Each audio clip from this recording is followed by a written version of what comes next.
자꾸만 눈을 깜빡거리는 우리 아이. 이유 없이 특정 신체 부위를 반복적으로 움직이거나 이상한 소리를 낸다면 초등학생 10명 중 1명이 앓고 있다는 틱장애. 자칫 습관으로 인해 방치할 경우 자신감 저하는 물론 학습장애와 정서장애로까지 이어질 수 있습니다.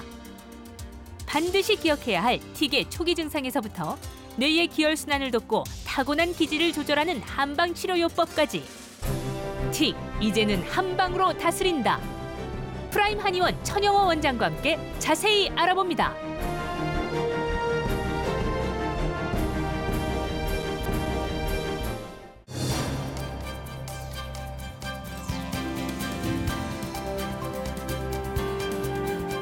안녕하십니까. 여러분의 안방명의 공개 클리닉 웰입니다. 지금 저희 방송 함께 하시는 우리 공클 식구 여러분, 우리 자녀가 지금 뭘 하는지 좀 한번 살펴보시길 바랍니다. 뭐 TV를 같이 본다, 같이 봐야 되는데 아니면 뭐 컴퓨터를 한다거나 스마트폰을 이렇게 하고 있을 텐데, 이거 뭐야, 도박이나 알코올처럼 이것도 스마트폰도 중독이란 신조어가 생길 만큼 심하답니다. 중독. 맞아요, 맞아요. 네. 아이들뿐만이 아니잖아요. 그렇죠. 네. 실제로 초등학생들부터 고등학생까지 네. 조사를 해보면 전체 70% 이상이 네. 스마트폰을 사용하고 있는데 네. 예. 부모님들은 아이들이 스마트폰 때문에 공부를 하지 않을까 봐 걱정을 하지만 사실은 그것보다 더 걱정되는 게 있어요. 네. 뭔데요? 이 스마트폰을 많이 사용하면은 네. 숙면을 잠을 네. 잘 못 자고 네. 또 호르몬 분비가 억제되기 때문에 네. 키도 안 자라고 네.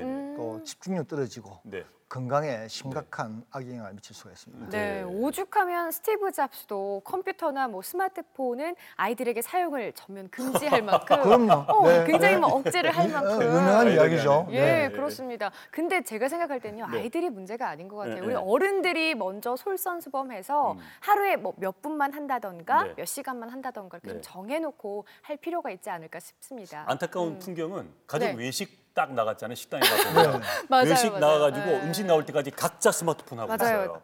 네, 그리고 맞아요. 어떤 이러고 아이들은 있죠. 자기 전에 스마트폰 딱 들고 하다가 잠이 오니까 스마트폰 얼굴 떨어뜨려. 그 정도로 주도성 심리가 하는데 본인 얘기하시는 것 같은데요. 저는 스마트폰 잘 하지 않습니다. 예, 네. 여튼 그렇게 중독성이 심하기 때문에 우리 어른들이 좀 관리를 잘 해주셔야 되는데, 근데 네. 최근에 틱 장애로 호소하는 아이들이 좀 크게 늘고 있다고 해서 저희가 지난주 예고해드린 대로 오늘 그 시간 함께 고민을 해보도록 하겠습니다. 오늘의 명인을 모셨습니다.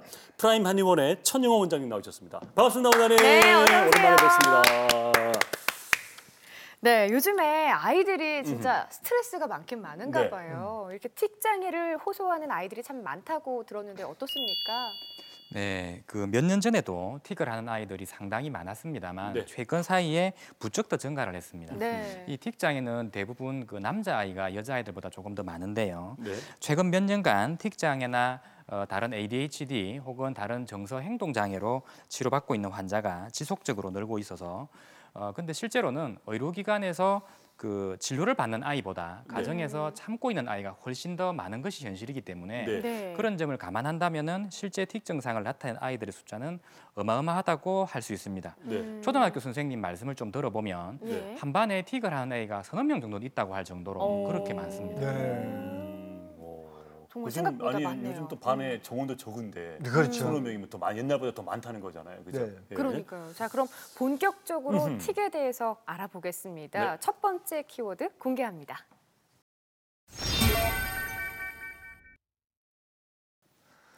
최근에 한방 치료에 대해서 관심이 많다고 하는데요.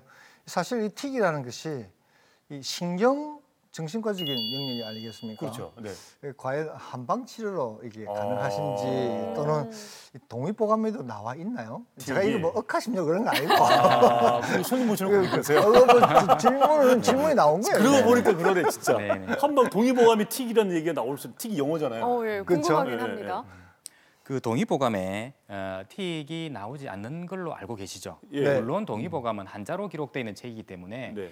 TIC라는 영어는 기록되어 있지 않습니다. 네. 하지만 그 틱에 대한 언급이라든지 네. 틱 증상에 대한 치료법에 대한 기록이 동의보감에 많이 기록이 되어 있습니다. 예를 들면요. 예를 들면은 그 한자 어려운 한자이긴 합니다만은 네. 건척육순이라고 해서 네. 예. 근육이 이유 없이 빨리 움직인다든지 혹은 순동이라고 해서 네. 눈을 이상하게 깜빡깜빡거린다는 그런 걸 의미하거나 네. 신음이라고 해서 이상한 소리를 내거나 목차라고 해서 눈이 찡거리는 것처럼 네. 그런 증상 네. 혹은 거뇌라고 해서 마른 기침을 하는 것 등 전 그거니라 해서 깜짝 놀랐습니다. 아, 예, 예. 그 증상에 대한 언급이 기록되어 있고 그 네. 치료에 대해서도 상세히 적혀 있습니다. 네. 다만 조선 시대에는 그 틱 증상이 그렇게 흔한 병이 아니었기 때문에 네. 많은 연구가 이루어지진 않았습니다. 네. 예. 하지만 최근에 틱 장애가 많아지다 보니 이 동의보감에 언급된 내용을 바탕으로 해서 네. 최근에 많은 치료법이 한방에서 연구가 이루어지고 있고 또 네. 많은 성과도 이루어지고 있습니다. 네. 다만 이 용어는 네. 옛날에 했던 그 어려운 한자를 그대로 사용해서는 현대인들이 이해하기 어렵기 때문에 네. 예. 요즘 그 사용하는 언어는 현대인들이 사용하는 언어를 그대로 쓸 뿐입니다. 네. 요즘에 그 현대적인 치료가 증상의 조절에 목표를 두는 것과는 달리 예. 한의학에서는 뇌의 과잉 흥분이 틱의 원인이라고 보고 있기 때문에 네. 그 근본 원인을 찾아서 치료하는 것을 목표로 하고 있습니다. 네. 네. 그렇군요. 그 한의원이지만 틱이나 또 소아정신과 질환 위주로 치료를 하고 계신다고 저희가 알고 있고 지난번에 한번 그렇게 모셔서 강의를 네. 들었는데 사실 한방에서는 좀 이게 쉽게 접하지 않는 그런 분야잖아요. 그럼 주위에 좀 찾기도 힘들고 이렇게 네. 관심을 갖게 되신 계기가 있는지는 궁금합니다. 네. 저는 주로 그 틱 장애뿐만이 아니고 ADHD나 학습 장애, 정서 장애 같은 소아 정신과 질환이나 네. 성인들의 그 정신적인 불편도 같이 쭉 진료를 하고 있었고요. 네. 예. 제가 그 중에서도 특히 틱에 관심을 가진 계기는 좀 아이러니하게도 저희 그 딸 때문입니다. 네. 그래요? 네. 네. 저희 딸애가 그 예전에 그 3살경에 유난히 눈을 좀 많이 깜빡이는 거예요. 그래서 그 혹시 또 눈에 다른 이상이 있나 해서 안과에 검진을 받았는데 아무런 이상이 없다고 하시는 거예요. 네네. 그래서 예. 이상이 없다고 하니까 저는 뭐 그냥 있으면 괜찮겠지라고 생각하고 기다렸는데 계속 눈을 깜빡깜빡거리니까 저도 좀 은근히 신경이 많이 쓰이거든요. 네. 예. 뭐 틱이란 건 그때까지는 상상을 못 했었고 네. 근데 이제 자꾸 신경이 쓰이니까 어떨 때는 좀 짜증스럽게 와서 한 번씩 눈을 좀 그만 좀 깜빡이라고 애한테 좀 참아보라고 달래기도 하고 네. 예. 그러기도 했었는데 오늘 애가 이제 어린이집을 이제 가기 시작을 했어요. 나이가 네. 들어서. 네. 그러더니 어느 순간 애가 이렇게 헉헉 하는 이상한 그 고음의 소리를 계속 그 반복을 해서 내는 겁니다. 예. 이상한 소리를 자꾸 헉헉 하는 이상한 소리를 자꾸 내니까 네. 저도 신경이 굉장히 바짝 곤두서고 음흠. 그리고 애도 안 하려고 노력하는데 자꾸 소리가 나오니까 이게 많이 네. 힘들어집니다. 네. 이제 그러되니까 물론 저도 그 책을 통해서 틱에 대해서 잘 알고는 있었지만 설마 우리 아이가 틱을 할 거로는 상상도 못했지만 나타나는 증상을 봤을 때는 분명히 틱이라고밖에는 볼 수가 없는 저도 굉장히 당혹스러웠습니다. 순동하고 신음이네요. 증상이. 네 맞습니다. 네. 야, 학습이 이야. 뛰어납니다. 그걸 놀라고 여하튼 그래가지고 예. 그래서 물론 그 이후에는 제가 치료를 해서 지금은 아주 건강히 잘 자라고 있습니다만은 네. 그 당시로서는 굉장히 하루하루가 고통스러웠습니다. 예. 왜냐하면 그 헉헉하는 그런 소리가 굉장히 고음으로 계속 반복해서 들리면 굉장히 신경이 거슬리고 그렇죠. 예. 네. 애도 참으려고 노력하는데 자꾸 나온다는 걸 보면 굉장히 마음이 아프거든요. 예. 네. 그래서 어떤 날은 애가 틱을 좀 적게 하는 날에는 가정도 좀 화목한 분위기가 되고 네. 애가 또 소리가 좀 많이 올라오고 그러면 이상하게 부부싸움도 더 증가하는 네. 그 당시로는 좀 많이 고통스러웠는데 결국은 뭐 제 아이 틱을 치료하다가 지금 예. 막 틱 전문가가 되는 뭐 어. 그런 아, 지금은 꼴입니다. 건강합니까? 지금은 건강히 학교 잘 다니고 있습니다. 아, 어, 그럼 네. 직접 아이의 그 틱 장애를 치료를 해주신 거네요. 네네네 그렇습니다. 오. 네네. 네. 좋은 아빠시다, 그죠? 네. 그리고 많은 부모님들이 틱 장애 그 자녀가 있으시면 걱정이 많으실 텐데 네. 그 마음에 또 공감을 하고 치료를 해주시니까 더욱더 좋을 것 같아요. 네 그렇습니다. 예. 실제 진료 현장에서 부모님들이 느끼는 그 마음의 고통을 저도 한번 겪었기 예. 때문에 네. 부모의 마음을 좀 누구보다 더 잘 알 수 있습니다. 그러니까요. 얼마나 부모로서 그 좀 가슴이 안타깝겠어요. 네. 네, 안 그 원래 그러면서. 치료할 네. 때 그 심적인 부분도 무시를 그죠. 못 하잖아요. 네. 저도 궁금한 게 진짜 이 한방으로 치료가 됐지만 실제 그 치료 성적이 어느 정도가 되는지 궁금하거든요. 물론 그 어느 정도를 완치로 보느냐에 따라 치료 성격이 조금 달라질 수는 있지만 네. 통상적으로 사춘기 이전의 소아틱 환자는 열심히 치료를 잘 받고 주의사항을 잘 지키면 대부분 완치가 가능합니다. 네. 근데 이제 사춘기 이후의 환자는 소아에 비해서는 조금 치료 기간도 조금 더 걸리고 네. 치료도 조금 떨어지지만 그래도 꾸준히 치료를 받으면 네. 대부분 다 완치가 가능하고요. 이제 문제는 이제 성인들의 틱인데 어. 이제 성인들 틱 중에서 난치성인 경우는 아무래도 완치를 기대하기보다는 네. 현재 증상을 좀 완화하는데 목표를 두고 그렇게 치료를 하고 있습니다. 네, 네. 자, 그럼 계속해서 저희가 두 번째 키워드 살펴보고 얘기를 나눠보도록 하겠습니다.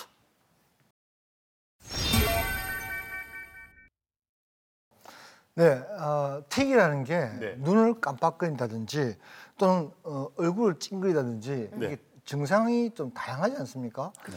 그런데 요즘은 이제 할머니, 할아버지들께서 손주들을 봐주시기 때문에 네. 그 봐주시 특히 어떤 증상을 유심히 관찰해야 우리 아이가 틱인가 아닌가를 구별할 수 있을까요? 예. 그 요즘은 워낙 틱이라는 질환 자체가 많이 알려져서 이것이 네. 틱인지 아닌지를 이제 궁금해하는 분은 그래 많지가 않은데요. 네. 예. 의외로 이제 방금 우리 말씀하신 것처럼 그 아이를 할머니 할아버지가 양육하는 경우가 많기 때문에 주로 어머니가 부모님이 알기보다는 주로 양육하는 할머니 할아버지가 우리 좀 손주가 이상한 것 같아, 얘야 애를 한번 병원 데리고 가봐라. 네. 그런 경우도 좀 많이 있습니다. 어허. 그래서 구체적으로 말씀을 드리면 네. 틱을 시작할 때는 대부분은 그 눈을 깜빡이거나 얼굴을 찡그리는 주로 안면에서 증상이 나타나는 경우가 한 70-80% 대부분을 차지를 네. 하고요. 네. 그래서 아이가 이유 없이 이게 얼굴을 찡그리거나 코를 찡그리거나 그러면 그때는 아이를 혼내지 말고 일단 유심히 좀 지켜볼 필요가 있다고 생각이 네. 되고요. 최근에 좀 말씀을 드리면 그 진료실에서 보면 목이나 어깨가 아픈데 혹시 우리 아이가 틱이 아니냐고 오는 분들이 가끔씩 있어요. 이게 어떤 거냐 그러면 실제적으로 고개를 흔들거나 어깨를 움직이면 틱을 하는 걸 아는데 네. 그 정도는 아닌데 애가 순간적으로 힘이 자꾸 들어오는 게 이렇게 어. 남은 보이지 않죠. 근데 애는 네. 순간적으로 힘이 들어오는 그 일종의 이제 감각틱이라고 하는 건데 아이가 이 목이나 어깨에 이상한 느낌이 들어서 자기도 모르게 힘이 들어오는 거예요. 예. 그 생활을 계속 반복을 하면 목이나 어깨에 통증을 느끼게 됩니다. 네. 네. 그러면 이제 당연히 부모님은 애가 목이나 어깨가 아프니까 이제 병원에서 엑스레이를 찍어 본다든지 치료를 한참 받는 거예요. 근데 그래 해도 애가 계속 그 불편을 느끼니까 혹시 이상하다고 이제 데리고 오는 경우가 있는데 그 소아는 대부분 몸이 유연하기 때문에 특별히 다치지 않고서는 잠을 잘못 자서 목이 아픈 경우는 거의 없습니다. 네. 네. 근데 다치지 않았는데도 목이 아프다 그러면 이것은 틱이 아닐까라고 한 번쯤은 의심해볼 필요가 있습니다. 그렇겠네요. 그렇군요. 네. 예, 네. 잘 알겠습니다. 자, 그 밖에도 또 틱의 특징적인 증상이 있다고 하거든요. 네. 한번 같이 보시죠. 자, 이럴 땐 틱을 의심해 봐야 합니다. 복합 운동성 틱 장애. 첫 번째, 눈을 깜빡이면서 얼굴을 찡그린다. 가장 흔한 경우라고 했고요. 고개를 끄덕이거나 머리를 돌린다. 그리고 배를 불룩거린다. 배를 배가 오. 있었어요? 이럴 때 의심을 해봐야 한다는 거예요. 네, 이 그 근육틱 장애는 굉장히 다양합니다. 지금 화면에 나오신 거는 아주 좀 일반적이고 흔한 것만을 말씀을 드린 것이고 네네. 네. 이것 이외에도 어깨를 이렇게 계속 이렇게 움찔거린다든지 혹은 팔을 이렇게 계속 툭툭 뻗는다든지 발을 뻗어요? 팔을 이렇게 권투하듯이 뻗습니다. 이렇게 가볍게 오호. 옆 사람을 칠 수도 있겠네요. 경우에 따라서는 어. 그렇습니다. 자기도 모르게. 자기도 모르게 이렇게 예. 보통은 예. 나가기 전에 자기가 순간적으로 참기 때문에 예. 옆 사람을 이렇게 치는 경우는 흔치는 않지만 네. 예. 자기는 이렇게 움찔움찔하게 되니까 자기는 참아야 되잖아요. 예, 예. 그 참는 것 자체가 굉장히 신경 쓰이고 불편할 수 있죠. 어. 네. 이제 그리고 이제 다리를 이제 움찔움찔. 다리. 우리가 보통 다리 떠는 것하고는 다릅니다. 예, 예. 우리가 보통 이제 학생들이 수업 시에 다리를 떠는데 그거는 틱이 아니고요. 네. 제아는 분 중에 다리 떠는 분 한 분 계시네. 많아요. 저도 잘 누군지 알 그분, 것 같아요. 그분 아는 그분 맞죠? 저희 알죠, 다 알죠. 아는 알죠, 알죠. 다리 좀 그만 떨었으면 좋겠습니다. 그분은 예, 우리 쌀집 아저씨 담당 PD. 예. 다리를 떠는 거는 틱이 아닌데 예. 다리에 순간적으로 힘이 들어오면서 다리가 움찔움찔거리면 걸어가다가 아이들이 휘청하거나 그런 경우도 있습니다. 예. 네. 휘청휘청하거나 예. 혹은 이렇게 이렇게 앞을 세워서 순간적으로 발을 탁탁 걷는다든지 예. 자기도 모르게 이게 신발을 끌리는 것처럼 발을 끌고 가지고 아. 양 신발을 보면 궁금하네요. 한쪽 신발은 정상인데 한쪽 신발 앞만 다 닳은 경우도 있어요. 가다가 손목 발목이 꺾어져 버리니까 앞부분만 닳는 이제 그런 경우도 있고요. 네. 네. 아까 혹은- 마지막에 배를 불룩거린다는 게 궁금했어요. 이제 배는 우리가 보통 옷으로 가려져 있기 때문에 타인들은 잘 표가 나진 않지만 실제로 배를 불룩거리는 틱 증상은 좀 흔한 증상에 속합니다. 허허. 우리가 장난스럽게 배를 이렇게 저도 흉내를 잘 못 내겠는데 이렇게 배를 배가 이렇게 없어요. 배 많습니다. 배를 이렇게 움찔움찔하는 그런 것들이 있게 되면 아이들에 따라서는 배가 그렇게 많이 움직이면 따라 배가 아프다고 호소를 하는 경우도 있거든요. 네. 그러면 이제 우리 애가 배에 이상이 있나 싶어서 소아과에 데리고 가기도 하고 사실은 많이 움직여서 통증이 생기는 그런 경우도 있고 심지어는 이제 막 온몸을 막 비트는 그런 게 누가 봐도 좀 많이 힘들 수도 있는데 아주 다양하게 나타납니다. 네, 네. 그렇군요. 뭐 일반적인 거 써여 있는 건 일반적인 거였네요. 그렇죠. 원장님 말씀을 들어보니까. 자, 그럼 계속해서 어떤 또 틱을 의심해봐야 되는지 화면을 보면서 설명을 듣도록 하겠습니다. 이럴 땐 틱을 의심하라. 단순 음성 틱 장애. 자, 첫 번째 볼까요? 또는 킁킁하는 소리를 낸다. 네. 또 가래뱉는 소리를 낸다. 기침 소리를 낸다. 그리고 마지막 휘파람 소리, 쩝쩝거리는 소리를 낸다. 휘파람 소리. 아니 저는 네. 음음하고 킁킁하고 기침 소리까지는 전 봤어요. 네. 근데 이게 그 가래뱉는 소리하고 휘파람 소리 처음 듣는데요. 이 음성틱은 실제로 굉장히 다양하게 나타납니다. 예. 가장 흔한 것이 이제 하는 그런 분 많이 소리인데 봤어요. 기침 이렇게 하시는 분들. 네네. 예. 이제 보통 그러면 이제 무슨 이제 감기 걸려서 그런가라고 우리가 알고 있는 경우도 있는데 네. 실제로는 감기가 없고 이비인후과적으로 아무런 소견이 없음에도 불구하고 네. 자기는 그 소리를 내지 않으면 불편해서 못 견디는 거예요. 그렇죠. 뭐 예. 가래가 낀 게 아닌데. 실제로 가래가 없음에도 불구하고 오, 목에 네. 가래도 없어요. 근데 네. 계속 그렇게 하기도 하고 또 그 외에 흔한 경우로는 이렇게 순간적으로 숨이 차서 헉헉 하는 듯한 네. 그런 소리를 내는 경우도 있고요. 네. 굉장히 그 하이 옥타브의 높은 옥타브의 고음을 내는 경우도 있고 네. 심지어는 이 돼지 소리처럼 이렇게 막 꿀꿀 네. 흉내를 잘 못 네. 내겠습니다. 에이, 소리가. 그런 소리가 어디 돼지 소리를 누가 뭐 야, 예. 이런다는 거예요? 방금 하는 그런 소리 시키신 비슷한 거예요? 그런 소리 실제로 이게 네네네 낸다고요? 실제로 네네네 더한 소리도 내는 것 같아요. 뭐 방귀 소리를 입으로 낸다거나 예, 아주 독특한 아니면은 그런 뭐- 소리가 있습니다. 굉장히 특이한 소리를 많이 내더라고요. 그리고 뭐 이것도 근육틱이라 봐야 될지 음성틱이라 봐야 될지 모르지만 예, 예. 이를 계속 이렇게 부딪히는 이를. 그건 맞아요, 봤어요. 맞아요. 예, 예. 이렇게 하면 이제 그 우리 보통 이제 가끔씩 이제 긴장될 때 할 수